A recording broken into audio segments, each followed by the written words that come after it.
يصلح لكم أعمالكم ويغفر لكم ذنوبكم ومن يطع الله ورسوله فقد فاز فوزا عظيما أما بعد فإن أصدق الحديث كتاب الله وأحسن الهدي هدي محمد صلى الله عليه وعلى آله وسلم وشر الأمور محدثاتها وكل محدثة بدعة وكل بدعة ضلالة وكل ضلالة في النار.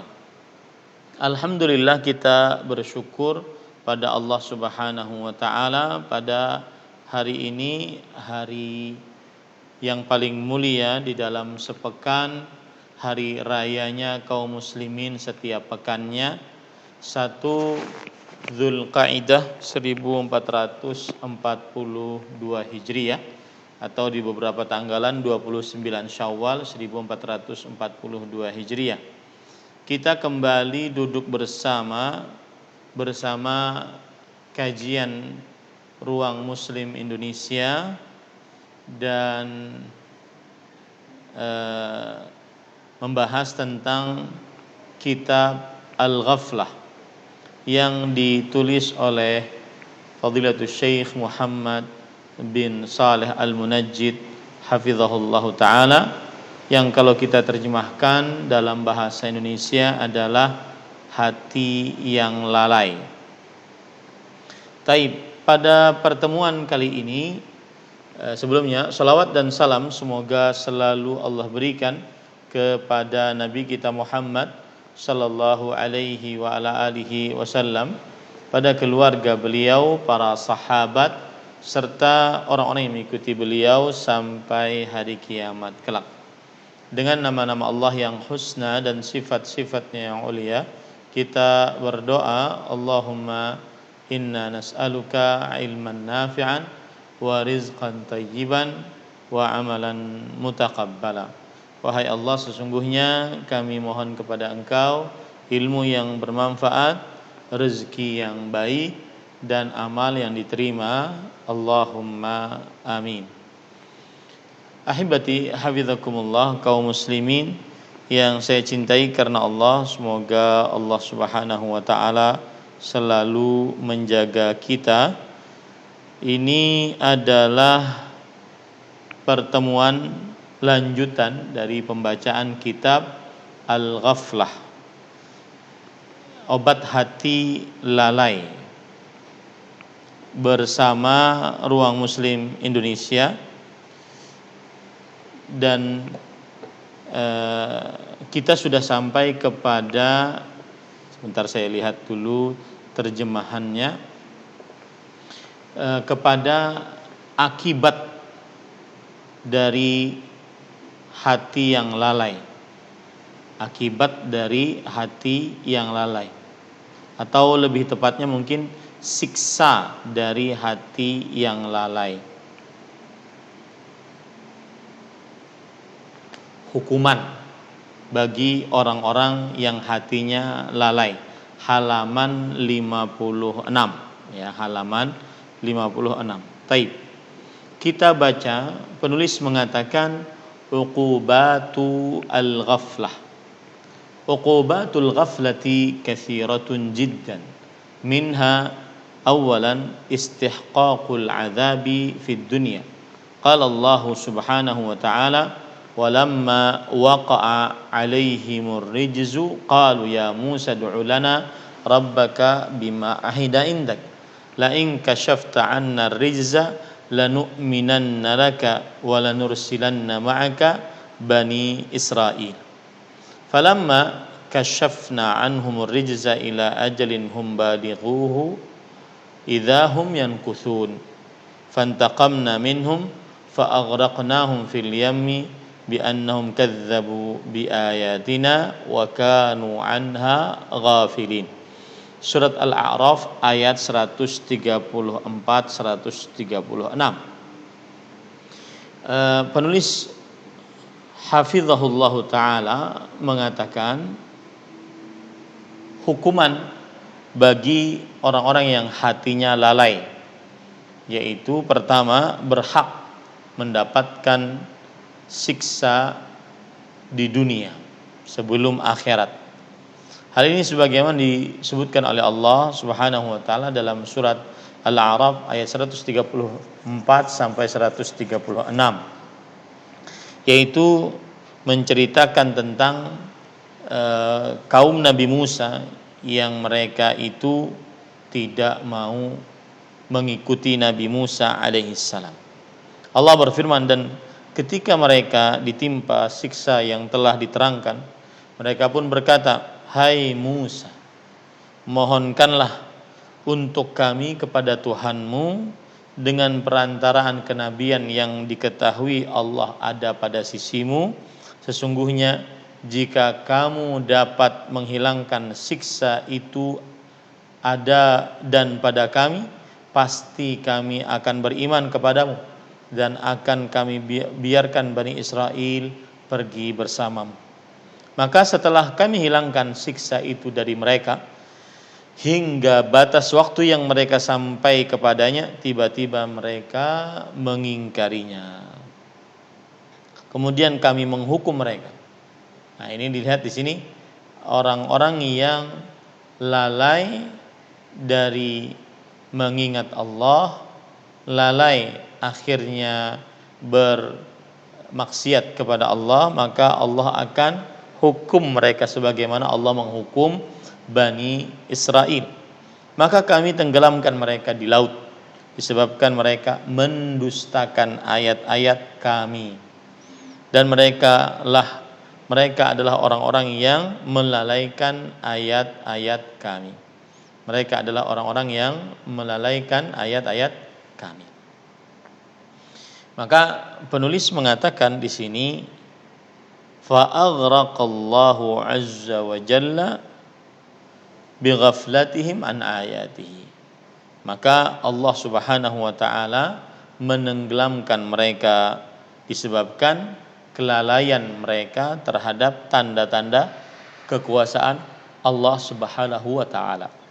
Nah, ini adalah hukuman pertama bagi orang-orang yang hatinya lalai. Kemudian yang kedua, penulis mengatakan as-sarfu an tadabburi ayatillah wa fahmiha wal intifa'i biha. Bismillah.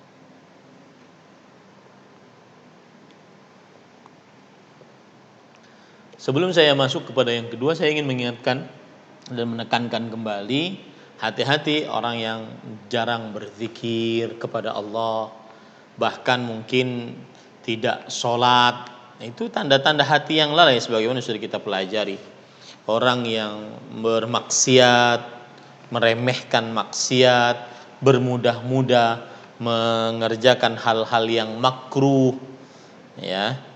Ini tanda-tanda hati yang lalai, hati-hati. Karena salah satu ancaman hukumannya adalah disegerakan hukuman di dunia sebelum di akhirat. Disegerakan hukuman di dunia sebelum di akhirat. Ini hati-hati.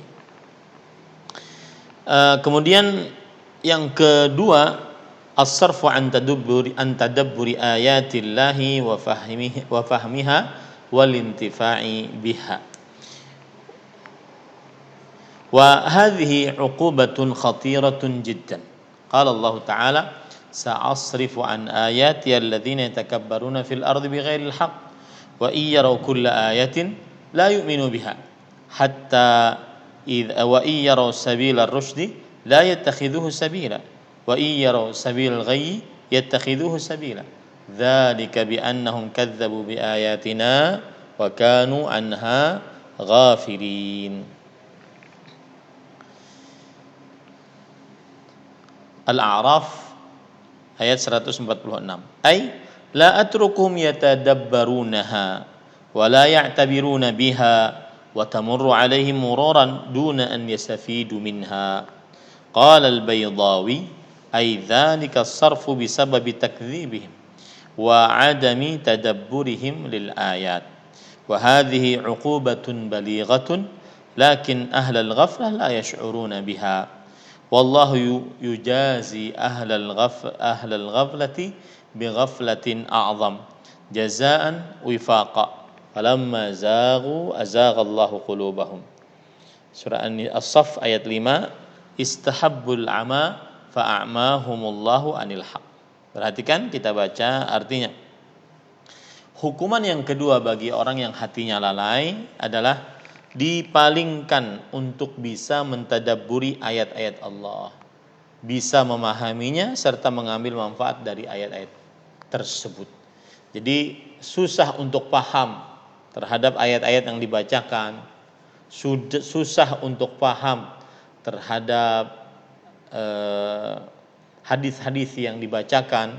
Ya, ini hati-hati. Ini tanda dia sedang dihukum oleh Allah Subhanahu wa taala di dunia, disegerakan sebelum akhirat karena akibat ghaflahnya, sikap hatinya yang lalai dari berzikir kepada Allah, lalai akhirnya melanggar kewajiban, melanggar larangan, lalai akhirnya meremehkan kewajiban-kewajiban. Maka hukumannya adalah susah untuk mentadabburi ayat-ayat Al-Quran. Dibacakan sekali nggak paham, dua kali nggak paham gitu ya. Nah ini hati-hati, ini bahaya.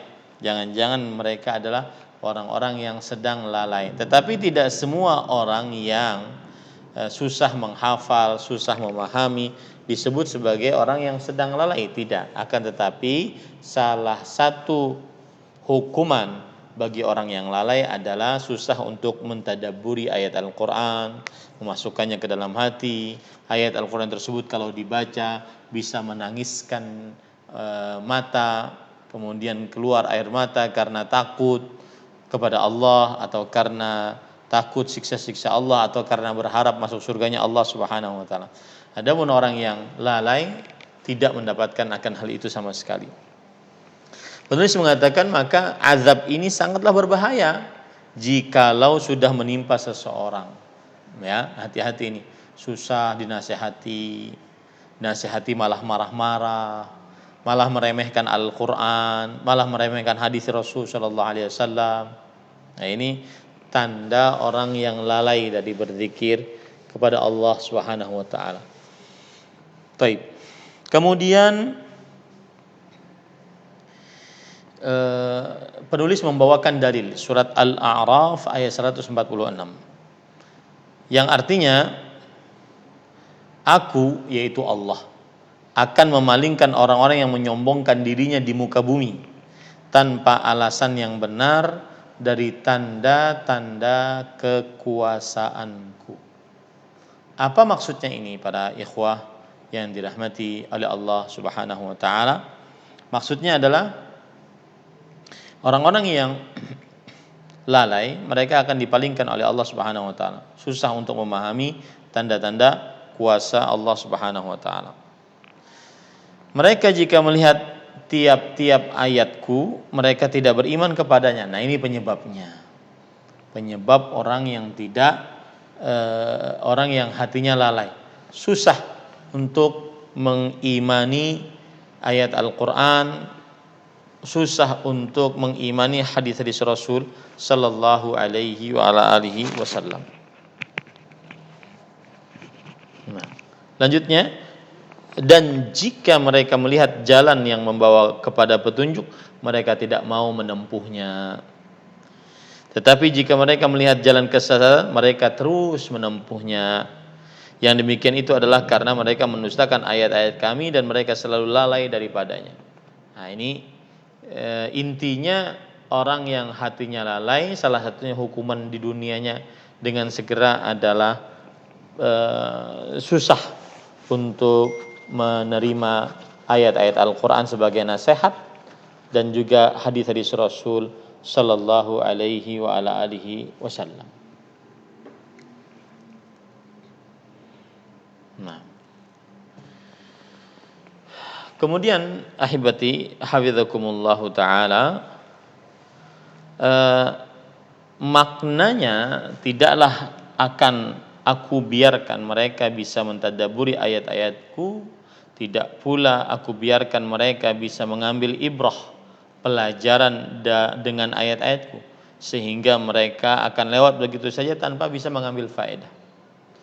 ya, ayat-ayat dibacakan. Nah, ini makanya saya sering mengatakan lebih baik kalau di mobil kemudian menyetel murattal, maka lebih baik dia kalau bisa mendengar, alhamdulillah silahkan disetel. Tapi kalau seandainya dia malah ngobrol, maka lebih baik dimatikan karena masuk nanti ke dalam tanda orang yang hatinya lalai. Tanda orang yang hatinya lalai. Nah, kemudian penulis membawakan perkataan Imam Al-Baydhawi rahimahullahu taala, dan Imam Al-Baydhawi adalah ulama Islam pada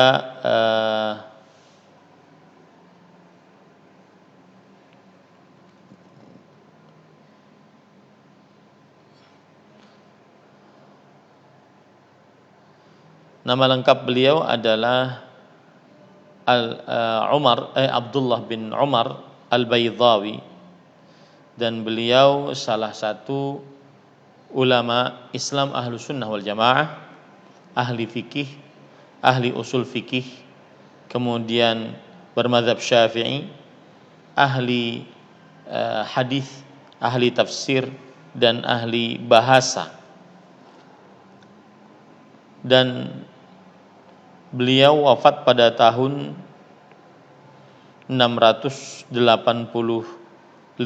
Hijriah, berarti bertepatan dengan abad ke-7 Hijriah, ya, bertepatan dengan abad ke-7 Hijriah. Beliau ulama Islam abad ke-7 Hijriah. Imam Al-Baydhawi mengatakan maksud dari surat Al-A'raf ayat 146, yaitu jika mereka melihat petunjuk mereka tidak mau menjalaninya, tapi jika mereka melihat kesesatan mereka mau meneruskan dan menempuhnya. Kata Imam Al-Baydhawi rahimahullah, maksud dari ayat di atas adalah bahwa dipalingkannya mereka itu dengan sebab kedustaan yang mereka lakukan dan enggannya mereka untuk mentadabburi ayat-ayatnya. Nah, lihat di sini salah satu penyebab seseorang akhirnya tidak mau menjalani pintu hidayah, dinasihati susah untuk menerima, tetapi jika ada pintu kesesatan dia mau masuk ke dalamnya, bahkan terang-terangan dia mau masuk ke dalamnya, maka ini penyebabnya adalah lalai, jarang mentadabburi ayat-ayat suci Al-Quran. Jangankan mentadabburi, jarang untuk membaca Al-Quran, bahkan mungkin tidak bisa. Nah, ini adalah merupakan siksa yang keras bagi mereka, namun alangkah malangnya orang yang lalai tersebut tidak memperdulikannya. Allah Ta'ala akan membalas orang-orang yang berpaling dan lalai dengan dilalaikannya mereka oleh Allah Subhanahu wa taala sebagai balasan yang setimpal. Jadi kalau orang malas berzikir, maka memang akan dibuat benar-benar malas oleh Allah Subhanahu wa taala. Orang malas puasa, malas sholat, maka akan dibuat oleh Allah malas-malasan dengan sebenar-benarnya oleh Allah Subhanahu wa taala. Nah, ini adalah balasan hukuman. Siapa yang bermaksiat, maka dia berarti akan ditambahkan oleh Allah maksiatnya jika dia tidak bertobat pada Allah Subhanahu wa taala atau malah dia lalai dengan maksiat tersebut. Penulis membawakan dalil surat As-Saff ayat 5, falamma zaghu azaghallahu qulubahum. Dan tatkala mereka berpaling dari kebenaran, Allah memalingkan hati mereka. Nah,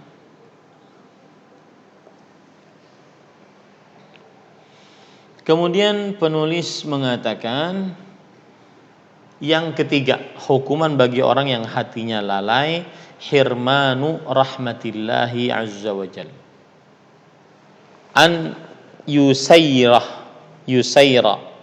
radhiyallahu anha wa kanat minal muhajirat qala lana Rasulullah sallallahu alaihi wasallam alaikum bit tasbihi wat tahlili wat taqdis wa'qudna bil anamil fa innahunna mas'ulatun mustantaqatin fa innahunna mas'ulatin mustantaqatin wala taghfulna fitnatahun wala taghfulna fatansayna ar-rahmah. Qala al-qari ay la tatrukna adh-dhikr fa inna kunna law taraktunna adh-dhikra la harramtunna thawabahu fa ka'anna kunna taraktunna ar-rahmah. Artinya dari Yusairah, bagus nama anak nih, Yusairah, dan beliau adalah seorang wanita yang berhijrah. Kemudian beliau berkata kepada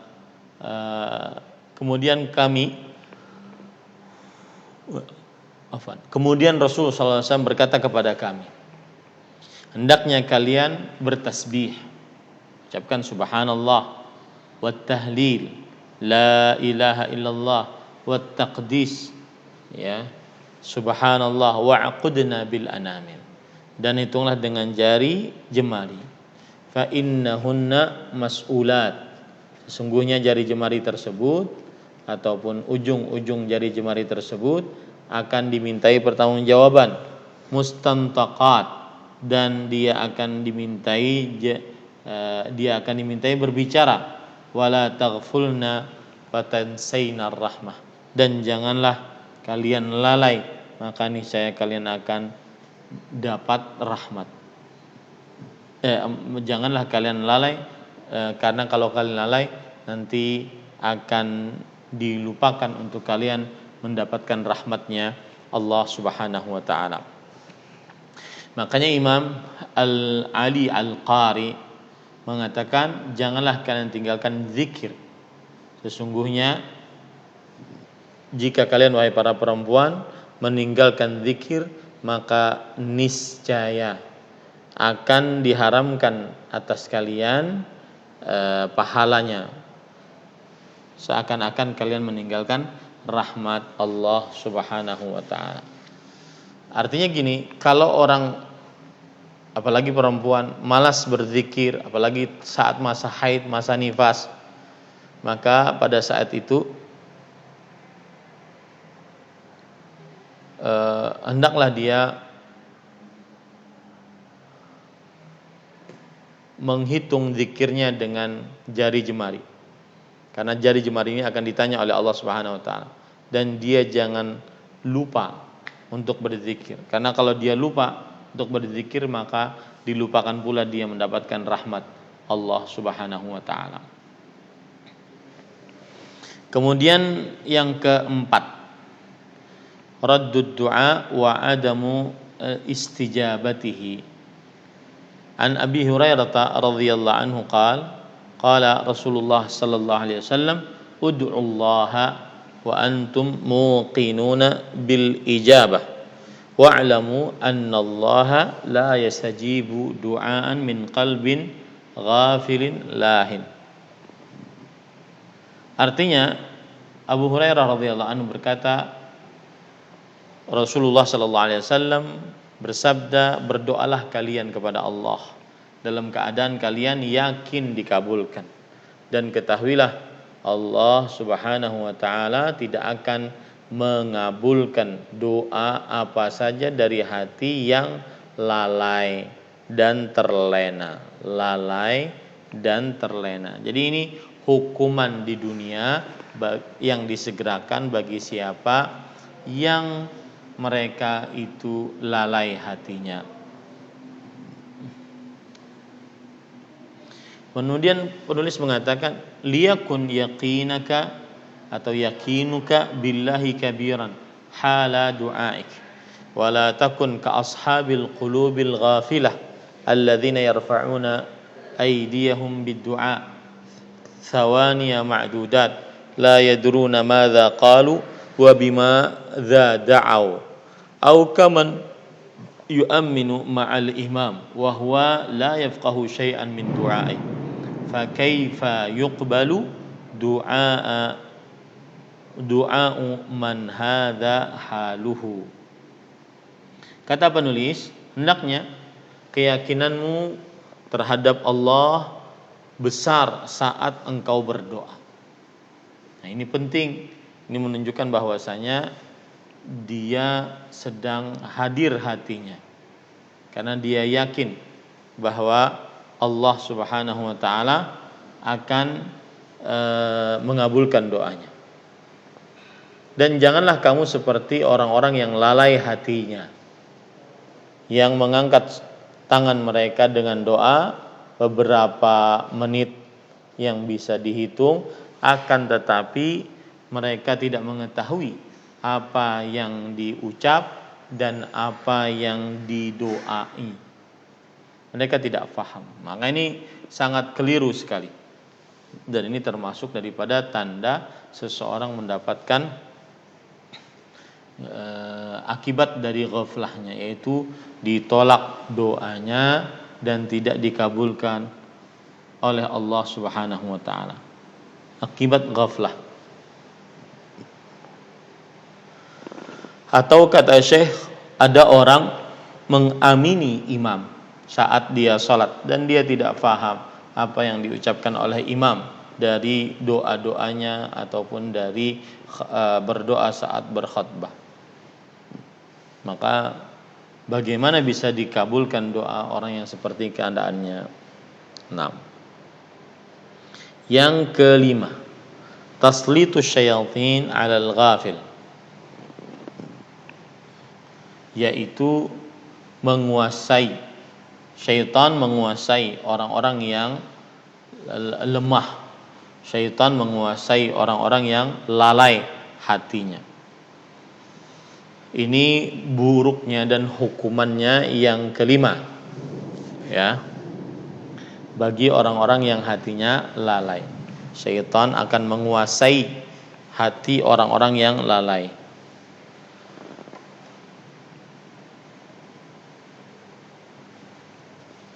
Bismillah.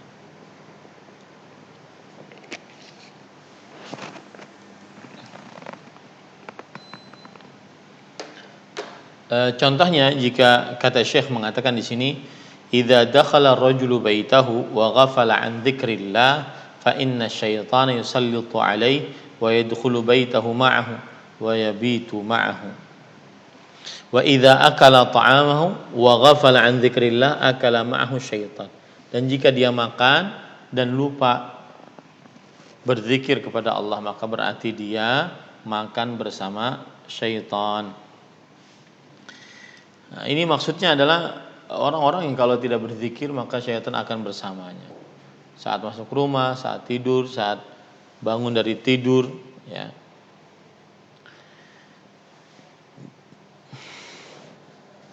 Dan hal ini ditunjuki oleh hadis riwayat Muslim dari Jabir radhiyallahu anhu. Beliau bercerita bahwa beliau mendengar Rasulullah sallallahu alaihi wasallam jika masuk ke dalam rumahnya, maka kemudian dia menyebut nama Allah saat masuk dan saat keluar, maka syaitan berkata, kalian tidak memiliki tempat bermalam malam ini, dan kalian tidak memiliki makan malam. Ini akibat mengucapkan zikir, hatinya selalu jaga, tidak lalai. Wa idza dakhala falam yadhkurillaha 'inda dukhulihi qala asy-syaitanu adraktumul mabit wa idza lam yadhkurillaha 'inda ta'ami qala adraktumul mabita wal 'isya. Tetapi jika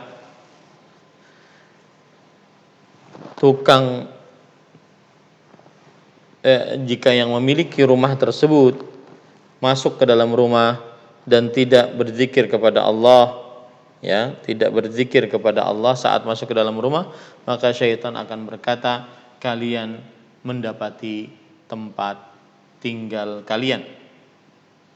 Dan jika dia tidak berzikir saat makan, maka syaitan akan berkata, kalian mendapati tempat menginap pada malam ini.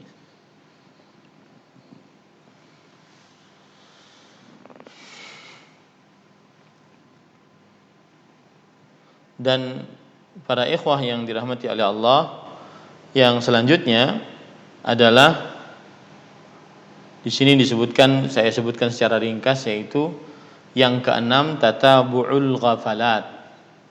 Artinya kelalaian-kelalaian bertambah. Lalai dia tidak obati, maka kelalaian-kelalaian tersebut bertambah. Yang ketujuh, su'ul khatimah, mati dalam keadaan buruk. Yang kedelapan, kerugian di dalam akhirat.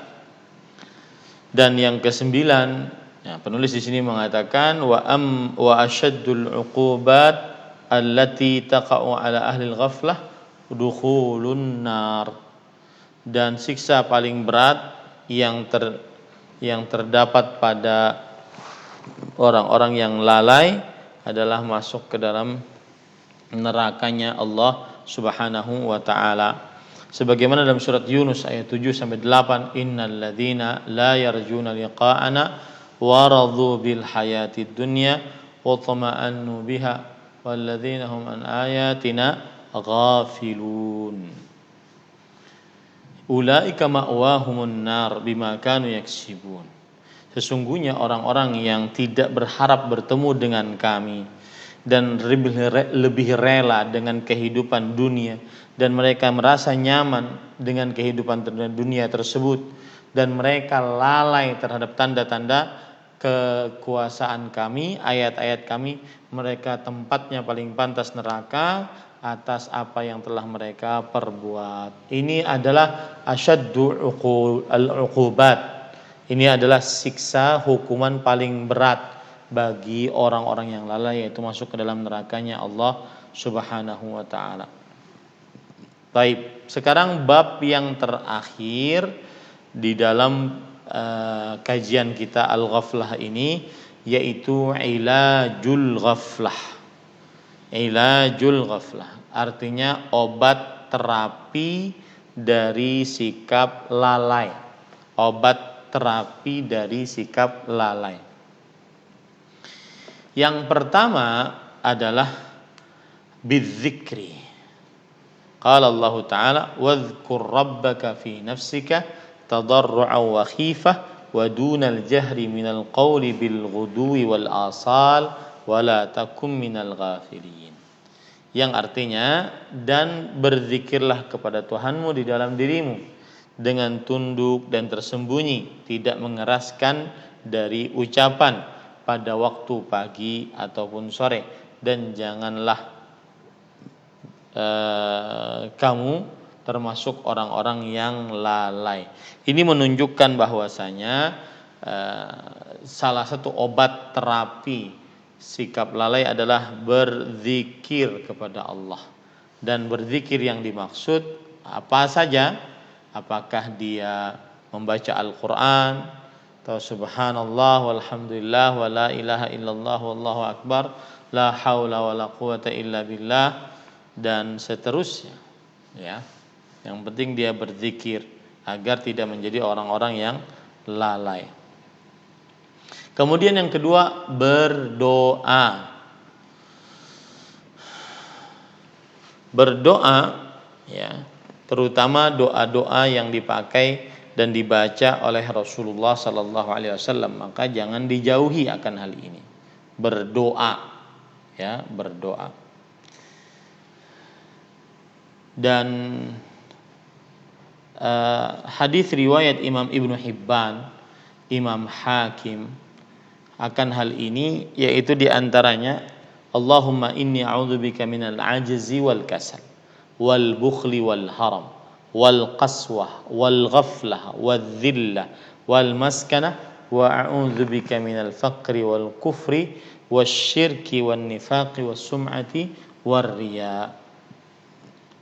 Di antara doa-doa Rasulullah SAW untuk menghilangkan rasa lalai dalam hati adalah, ya Allah, aku berlindung denganmu dari sikap lemah, malas, bakhil, pikun, keras hati, lalai hati, ya, keras hati, lalai hati, dan adzillah wal maskanah, dan juga merendahkan, sikap kerendahan dan kemiskinan. Aku a'udzubika minal faqri wal kufri wasyirki wan nifaq wasum'ati warriya. Aku juga berlindung kepadamu dari kefakiran, kekufuran, kesyirikan, kemunafikan, dan juga riya. Ini menunjukkan bahwasanya orang yang ingin mendapatkan obat terapi agar tidak lalai, maka hendaklah dia berdoa, dan doa yang dimaksud adalah doa yang di dalamnya Rasulullah SAW minta dijauhkan atau berlindung dari kelalaian. Kemudian kiat yang ketiga agar seseorang tidak lalai, ya, maka jawabannya yaitu hendaklah dia bangun di malam hari membaca 10 ayat. Maka niscaya tidak ditulis sebagai orang-orang yang lalai. Sebagaimana hadis riwayat Imam Abu Daud dari Abdullah bin Amr bin As radhiyallahu anhuma, Rasulullah sallallahu alaihi wasallam bersabda, "Man qama bi 'ashri ayatin lam yuktab minal ghafilin." Barang siapa yang bangun malam maka tidak ditulis bangun malam dengan membaca 10 ayat, maka tidak ditulis termasuk orang-orang yang lalai hatinya. Tidak termasuk orang-orang yang lalai hatinya. Nah, kemudian yang keempat, nah ini penting, ini menarik ya, dan termasuk kesukaan saya pribadi, yaitu berziarah kubur, ya, berziarah kubur. Kemudian para ikhwan yang dirahmati oleh Allah Subhanahu wa taala, ziarah kubur, penulis mengatakan faziyaratul quburi mimma yuzilul ghaflah wa yudhibul ghashawata 'anil ghafilin. Dan berziarah kubur termasuk dari hal yang menghilangkan lalai dan menghapuskan penutup dari orang-orang yang lalai. Penutup dari orang-orang yang lalai. Maksudnya, apabila seseorang berziarah kubur, maka dia hatinya akan lembut. Ingat mati dia akan seperti itu nantinya, dan ingat nanti mati dia tidak akan membawa apa-apa, dan seterusnya. Ya, jadi berziarah kubur ini termasuk daripada hal yang sangat membantu agar hati hidup kembali, agar hati terus berzikir kepada Allah, ya. Kemudian penulis membawakan dalil an Anas bin Malik radhiyallahu anhu qala naha Rasulullah sallallahu alaihi wasallam an ziyaratil qubur, thumma qala Rasulullah sallallahu alaihi wasallam ba'da dhalik ala inni qad kuntu nahaitukum an thalathin thumma bada li fihinna nahaitukum an ziyaratil qubur thumma bada li annaha turiqul qalba wa tudmi'ul aina wa tudzakkirul akhirah fazuruha. Hadis riwayat Imam Ahmad dari Anas bin Malik radhiyallahu anhu bahwa Rasulullah sallallahu alaihi wasallam melarang tentang ziarah kubur. Beliau pernah melarang tentang berziarah kubur. Kemudian beliau bersabda, setelah itu ingatlah sesungguhnya aku dahulu melarang kalian tentang 3 perkara. Kemudian nampak untukku tentang 3 perkara tersebut. Aku telah larang kalian untuk berziarah kubur. Kemudian nampak untukku bahwasanya ia melembutkan hati, mengalirkan air mata, mengingatkan kepada kehidupan akhirat, maka ziarahilah kuburan. Wa kana min wasiyati Syekh Abdul Aziz bin Baz li ba'dhi man sa'alahu 'anil ghafilin an yastashabuhum li ziyaratil qubur wa 'adda dzalika min at-ta'awuni 'alal birri wat taqwa. Dan Syekh Abdul Aziz bin Baz rahimahullah, ulama besar abad ke-15 Hijriah ini, bahkan kita meyakini beliau adalah seorang mujaddid. Beliau ketika ditanya tentang orang-orang yang lalai, maka beliau mengajak orang-orang tersebut untuk berziarah kubur.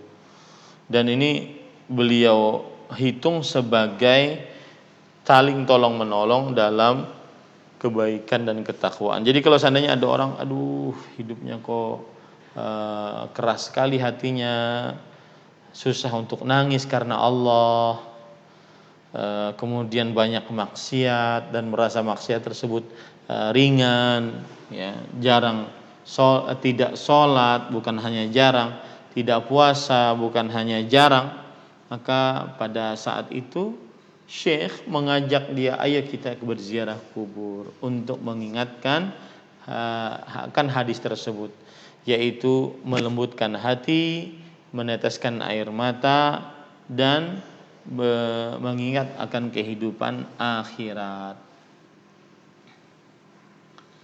Nah,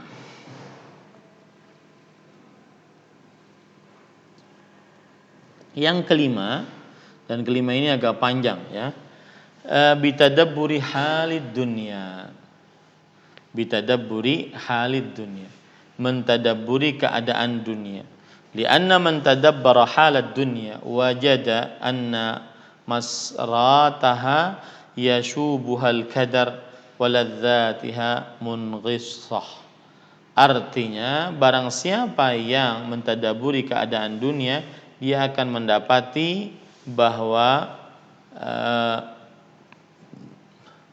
dunia penuh dengan kesulitan dan kelezatannya itu adalah terbatas. Bainamal insanu fi izzi wada'ah wa hana idza bil bu'si yahjimu alaih wa idza bisyaqa yahillu bisahatihi fayusbihu faqiran ba'da ghani dzalilan ba'da izz.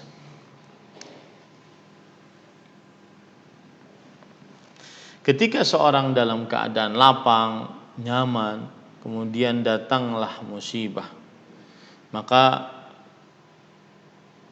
keburukan menimpa kepada dirinya, dan akhirnya dia menjadi miskin, setelah dia kaya, kemudian rendah setelah dia berjaya.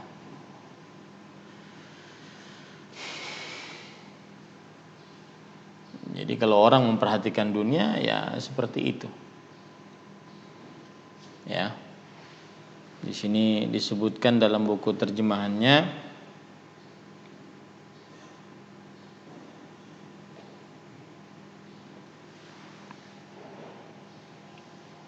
ketika seorang dalam kejayaannya atau dalam kegembiraannya serta kesenangan, tiba-tiba bencana menyerang atasnya, jadilah kelapangan berganti kesempitan, serta menjadi miskin setelah kaya, dan menjadi terhina setelah sebelumnya terhormat.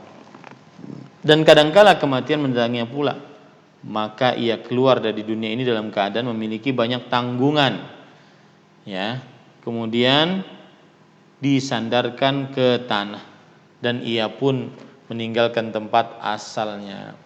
Nah, ini intinya gitu. Kalau seandainya orang ingin agar dia hatinya hidup, tidak lalai, maka ingatlah keadaan dunia bukan keadaan yang menunjukkan kepada kekekalan, bukan keadaan yang menunjukkan kepada keabadian, bukan keadaan yang menunjukkan kepada kesempurnaan. Semuanya penuh dengan kesulitan. Buang air besar, buang air kecil saja sulit, ya. dan seterusnya. Kemudian kita lanjut ini yang keenam, bidzikril jannati wan nar, dengan mengingat surga dan neraka agar seseorang tidak lalai hatinya, maka dia mengingat surga dan neraka. Ini juga panjang penjelasannya, kita ringkas. Fal jannah darun la yamutu sukkanuha. Surga adalah sebuah kampung yang penghuninya tidak akan pernah mati. Wala yakhrubu bi bunyaniha atau bunyanuha, dan bangunan-bangunannya tidak akan hancur. Wala yuhramu syababuha, dan pemuda-pemudanya tidak akan tua. Wala yataghayyaru husnuha wa ihsanuha, dan kebaikan surga tidak akan pernah berubah, dan juga kebagusan surga tidak akan pernah berubah. Maka ketika seseorang mengingat tentang surga, hatinya akan hadir, hatinya akan berpenuh dengan rasa harap kepada Allah, takut akan siksa-siksa Allah Subhanahu wa ta'ala. Begitu juga orang ketika mengingat tentang nerakanya Allah Subhanahu wa ta'ala. Dan bukankah ada hadis dari siapa? Dari Usaid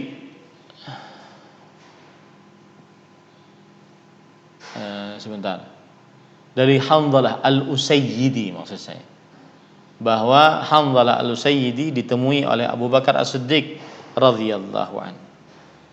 Kemudian Abu Bakar As-Siddiq bertanya, "Kaifa tajiduka?" Bagaimana engkau dapati dirimu, wahai Hanzalah? Maka Hanzalah menjawab, aku menjadi seorang yang munafik. Abu Bakar As-Siddiq kemudian mengatakan, "Subhanallah ma taqul." Maha suci Allah, apa yang sedang engkau ucapkan? Karena kata-kata munafik di zaman tersebut tidak ada lain kecuali kekufuran. Ya, melihat kepada orang-orangnya. Lisannya Islam, hatinya penuh dengan kekufuran. Makanya Abu Bakar As-Siddiq langsung mengatakan, "Subhanallah ma taqul." Maha suci Allah, apa yang engkau ucapkan? Nah, kemudian setelah itu baru Hanzalah menceritakan kenapa beliau menyatakan diri beliau sebagai orang yang munafik. Maka beliau mengatakan, "Nakunu 'inda Rasulillah sallallahu alaihi wasallam yudzakkiruna bil jannati wan nar faka'anna ra'yu 'ain." Rasulullah sallallahu alaihi wasallam kita duduk bersama Rasulullah SAW. Kemudian beliau mengingatkan kita tentang surga dan neraka, seakan-akan kita melihat surga dan neraka tersebut.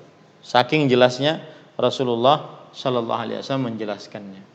Fa idza kharajna min 'indi Rasulullah SAW wa 'afazna al-azwaj wal aulad wad dhayyi'at nasina katsiran. Tetapi ketika kita keluar dari sisi Rasulullah SAW, keluar dari majlis Rasulullah SAW, mengerjakan aktivitas kita masing-masing, bertemu dengan istri, anak, pekerjaan, maka kita lebih banyak lupanya.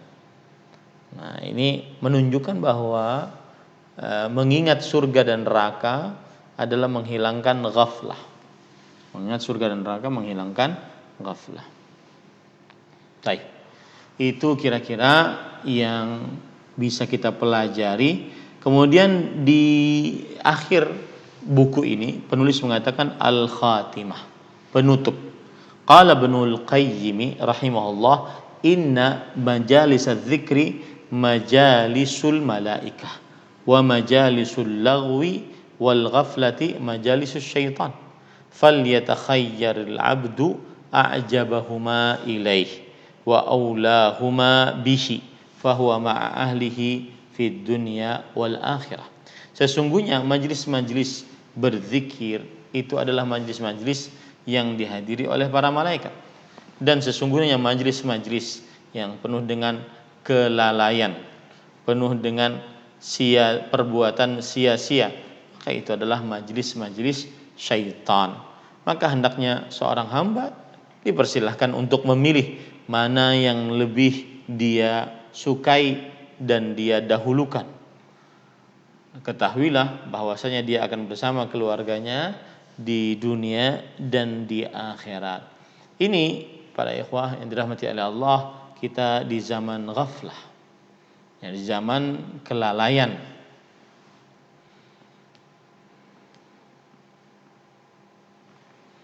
Dan jika kita ingin tahu akan hal ini, maka silahkan kita berjalan di atas muka bumi, kemudian memperhatikan apa yang orang-orang kerjakan.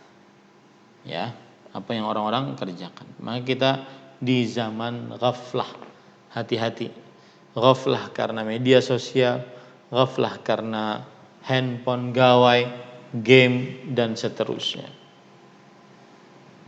Nah, ini dengan begini kita menyelesaikan kitab Al-Ghaflah, Obat Hati Lalai, yang ditulis oleh Fadilatul Syekh Muhammad bin Saleh Al-Munajjid hafizahullahu taala.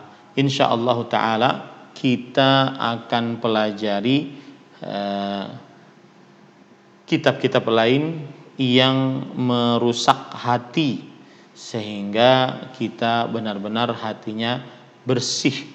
Di antara hal-hal yang merusak hati, mengikuti hawa nafsu, sikap terlalu bermewah-mewah, suka bertengkar dan berdebat, syahwat wanita, kemudian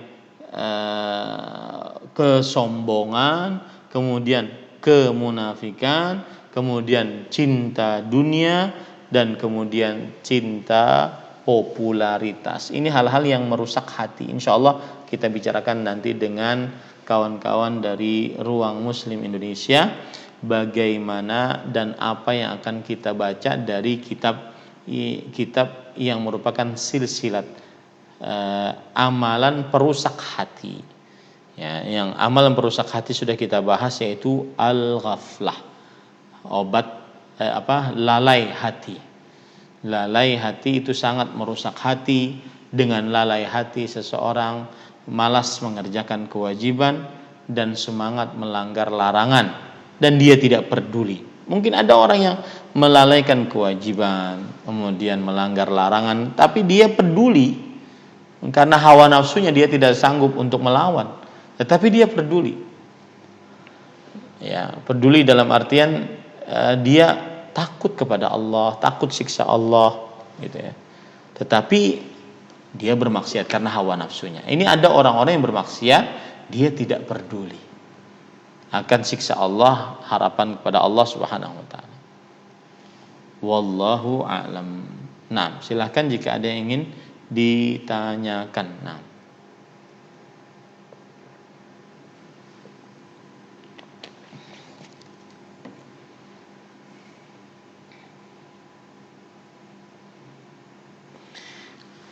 Pertanyaan dari jamaah, bagaimana cara berziarah kubur yang sesuai dengan contoh atau tuntunan? Maka jawabannya, bismillah walhamdulillah wassalatu wassalamu ala rasulillah, amma ba'du. Adapun tata cara berziarah kubur sesuai dengan petunjuk Rasulullah sallallahu alaihi wa ala alihi wasallam adalah seorang muslim dia datang ke pekuburan. Kemudian setelah itu dia mengucapkan Assalamualaikum ya ahlal qubur minal muslimin wal mu'minin wa inna insyaallahu bikum lalahikun nas'alullaha lana wa lakumul afiyah. Yang artinya keselamatan atas kalian wahai penghuni kubur dari orang-orang beriman dan orang-orang muslim. Kami memohon kepada engkau ampunan, kami memohon kepada Allah untuk kalian ampunan dan pemaafan. Dan insyaallah kita akan bertemu. Insyaallah kita akan bertemu. Nah, ini para ikhwah yang dirahmati oleh Allah Subhanahu wa taala. Kemudian setelah itu baru boleh kita mendatangi kuburan yang ada pada keluarga kita. Boleh hukumnya, tapi cukup kita datangi di depan saja, kemudian kita mengucapkan itu sudah cukup. Ya, tanpa datangi kuburan keluarga yang kita ingin datangi di dalam pekuburan tersebut, maka sudah mencukupi. Ya, sudah mencukupi. Kemudian juga boleh mengangkat kedua tangan saat berziarah kubur, dalam berdoa saat berziarah kubur. Saya ulangi, boleh mengangkat kedua tangan saat berdoa, boleh mengangkat kedua tangan dalam berdoa saat berziarah kubur. Hal ini berdasarkan hadis dari Aisyah radhiyallahu anha bahwa Rasul sallallahu alaihi wasallam pada suatu malam keluar, kemudian Aisyah mengutus Barirah untuk mengikuti Rasulullah sallallahu alaihi wasallam. Kemanakah beliau pergi? Kemudian ternyata Barirah mendapati Rasulullah sallallahu alaihi wasallam berjalan menuju kuburan Baqi' al-Gharqad. Lalu Nabi Muhammad SAW berdiri di permulaan Baqi', kemudian mengangkat kedua tangannya dan berdoa. Kemudian beliau pulang. Nah, ini menunjukkan bahwasanya diperbolehkan untuk mengangkat kedua tangan berdoa kepada Allah untuk penghuni kubur, boleh. Akan tetapi tidak menghadap ke pekuburan saat berdoa, tetapi menghadap ke Ka'bah atau ke kiblat. Ya. Jadi misalkan nih, di hadapan saya ini adalah kiblat, kemudian kuburannya sebelah sana, maka saya berdoanya ke sana meskipun kuburannya di sana. Jadi misalkan ini kuburan di hadapan saya, kemudian kiblatnya di sana, saya berdoa kepada Allah untuk penghuni kubur, kebaikan penghuni kubur ini. Kalau kuburannya di belakang, kemudian kiblatnya di situ, maka dia berdoa kepada Allah menghadap kuburan meskipun menghadap kiblat meskipun membelakangi kuburan. Kemudian tidak diperbolehkan untuk berjalan di antara pekuburan dengan kedua sendalnya. Hal ini berdasarkan hadis riwayat Imam Ibnu Majah dari Uqbah bin Amir radhiyallahu anhu. Rasulullah SAW bersabda, la an amshi ala jamrah aw sayf aw ukhsaf na'li bi rijli ahabbu ilayya min an amshi ala qabri muslim wa ma ubali awsatal quburi qadaitu hajati aw wasatas suq. Sungguh aku berjalan di atas batu api atau di atas mata pedang atau sendalku masuk ke dalam tanah beserta kakiku, yaitu longsor. Ini lebih aku sukai dibandingkan aku berjalan di atas kuburan seorang muslim, dan aku tidak peduli apakah aku membuang hajatku di tengah kuburan atau di tengah pasar. Nah, ini menunjukkan bahwa sangat berat seorang melangkahi kuburan kaum muslimin, dan dianjurkan untuk melepas sendalnya saat dia berjalan di pekuburan. Adapun di luar pekuburan maka tidak mengapa. Ini beberapa adab dalam dalam berziarah kubur. Wallahu a'lam.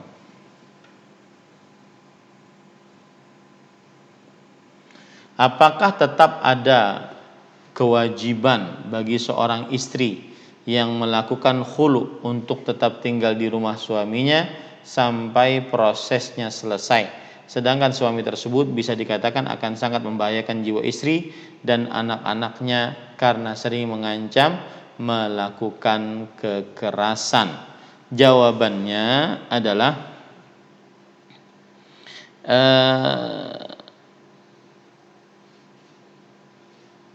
wanita yang minta cerai disebut sebagai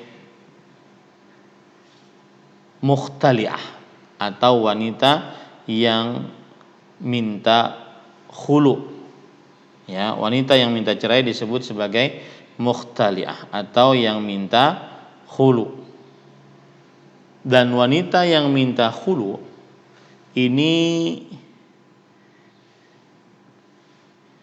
apakah dia wajib berdiam di rumah suaminya ataukah dia boleh untuk keluar rumah? Dan para ikhwan yang dirahmati oleh Allah Subhanahu wa taala,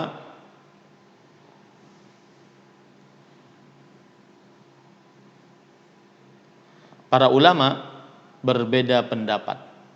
Apakah wanita yang minta cerai itu disebut sebagai talak atau disebut sebagai berpisah?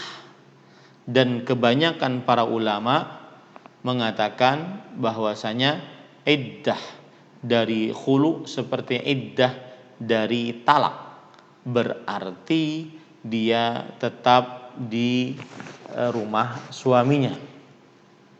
Ya, dan ini adalah pendapat Sa'id bin Musayyab, Salim bin Abdullah, Urwah bin Zubair, Sulaiman bin Yasar, Umar bin Abdul Aziz, Al-Hasan Al-Basri, Asy-Sya'bi, An-Nakhai, Az-Zuhri, Qatadah, dan yang lain-lainnya dari para ulama, Imam Malik, Imam Asy-Syafi'i, ya, yang menunjukkan bahwasanya iddah wanita yang minta khulu' seperti iddahnya seorang yang ditalak, yaitu 3 kali haid.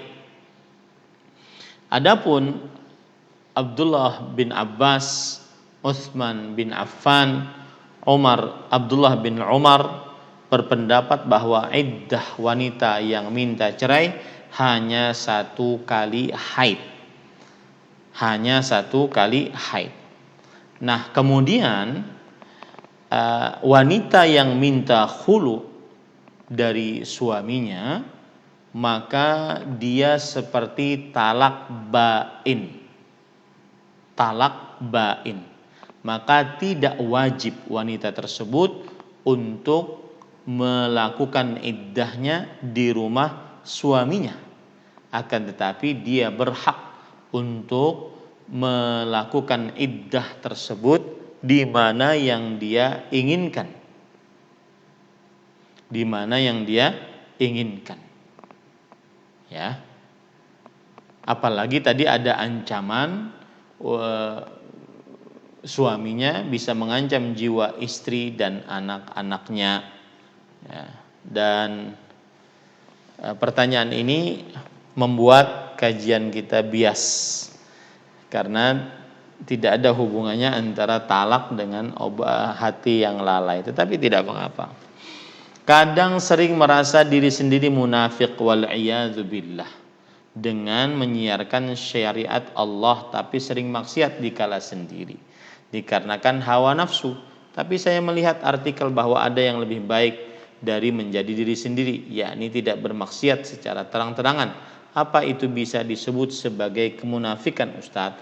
Atau apa saja tanda-tandanya? Gini, salah satu trik iblis mengganggu manusia adalah mencarikan alasan untuk manusia memperindah maksiatnya. Zuyyina wa kadzalika zuyyina li fir'auna su'u amalih. Demikianlah diindahkan untuk Fir'aun buruknya perbuatannya. Diindahkan untuk Fir'aun buruknya perbuatannya. Jadi bermaksiat saat sendirian itu dosa besar. Dosa besar. Ya. dan juga bermaksiat terang-terangan apalagi sampai bangga dengannya dosa besar juga. Jadi dua-duanya bermasalah, dosa besar. Jadi tidak bisa dicarikan mana yang lebih ringan, mana semuanya wajib ditinggalkan. Maksiat dengan terang-terangan dan merasa bangga dengannya, atau maksiat sendirian karena telah lancang terhadap ilmu pengetahuan Allah, telah lancang terhadap pendengaran penglihatan Allah Subhanahu wa taala. Maka dia dua-duanya dosa besar. Dan dalam hadis riwayat Imam Ibnu Majah, Rasul sallallahu alaihi wasallam bersabda, la alamanna aqwaman min ummati ya'tuna yaumal qiyamah bihasanatin amsali jibali tihamata bidhan. Sungguh aku akan beritahukan orang-orang dari umatku datang pada hari kiamat dengan membawa bergunung-gunung pahala seperti gunung Tihamah, yaitu gunung yang sangat terkenal di tanah Yaman. Kenapa disebutkan gunung tersebut? Karena saking besarnya sehingga orang paham yang dimaksud. Fa yaj'aluha Allahu 'azza wa jalla haba'an mansura. Akan tetapi Allah Subhanahu wa taala menjadikannya sebagai debu-debu yang berterbangan, pahala bergunung-gunung tadi. Lalu apa dong sebabnya? Thauban radhiyallahu anhu ketika mendengar hadis ini dari Rasulullah SAW, beliau langsung bertanya, ya Rasulullah, sifhum lana, jallihim alaina, alla nakuna minhum wa nahnu la na'lam. Wahai Rasulullah, sifati mereka untuk kami, terangkan keadaan mereka kepada kami, agar kami tidak seperti mereka dalam keadaan kami tidak menyadarinya. Maka kemudian Rasulullah SAW mengatakan, innahum min ikhwanikum, mereka itu adalah sebangsa dengan kalian, artinya manusia. Wa min bani mereka itu adalah saudara kalian, artinya orang beriman. Dan sebangsa dengan kalian, artinya manusia. Wa ya'khuduna minal lail kama ta'khudun, dan mereka makan beribadah di malam hari sebagaimana kalian beribadah di malam hari. Walakinnahum idza khalau bimaharimillahi intahaquha. Akan tetapi mereka jika bersendirian dengan hal-hal yang dimaksiatkan oleh Allah, maka mereka melanggarnya. Nah, ini berarti kan dosa besar. Ya, mereka yang melakukan maksiat secara sendirian adalah dosa besar. Dan ketika ada pertanyaan seperti ini, bahwa ada artikel yang bermaksiat untuk diri sendiri lebih baik daripada terang-terangan, itu ada semacam proses mencari celah agar membenarkan maksiat yang dilakukan sendirian. Ya sudah, yang kita lakukan bermaksiat saat sendirian, bertobatlah kepada Allah dan berdoa agar Allah tidak membongkarnya di hadapan orang banyak, baik itu di dunia ataupun di akhirat. Ya, bertobat kepada Allah yang kita, jangan mencari alasan-alasan sehingga kita akhirnya membenarkan atau minimal mencari pembenaran ya atas yang sudah kita lakukan, atau minimal meringankan, nggak apa-apalah daripada terang-terangan sendiri ini kan dosa sendiri juga. Nah, ini tidak benar ya. Ini baru pertanyaan sesuai dengan yang ditanyakan atau yang dipelajari, wallahu alam. Nah,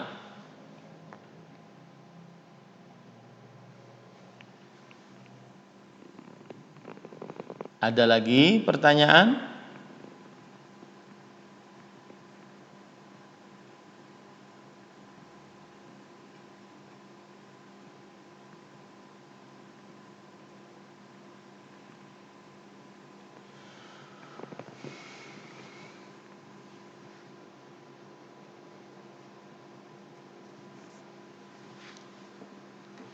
Silakan jika ada yang bertanya lagi.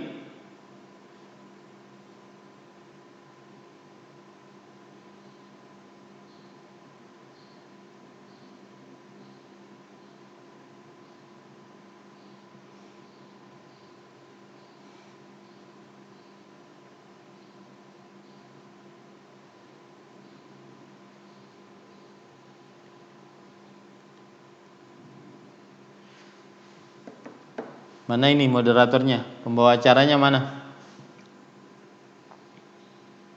Cukup?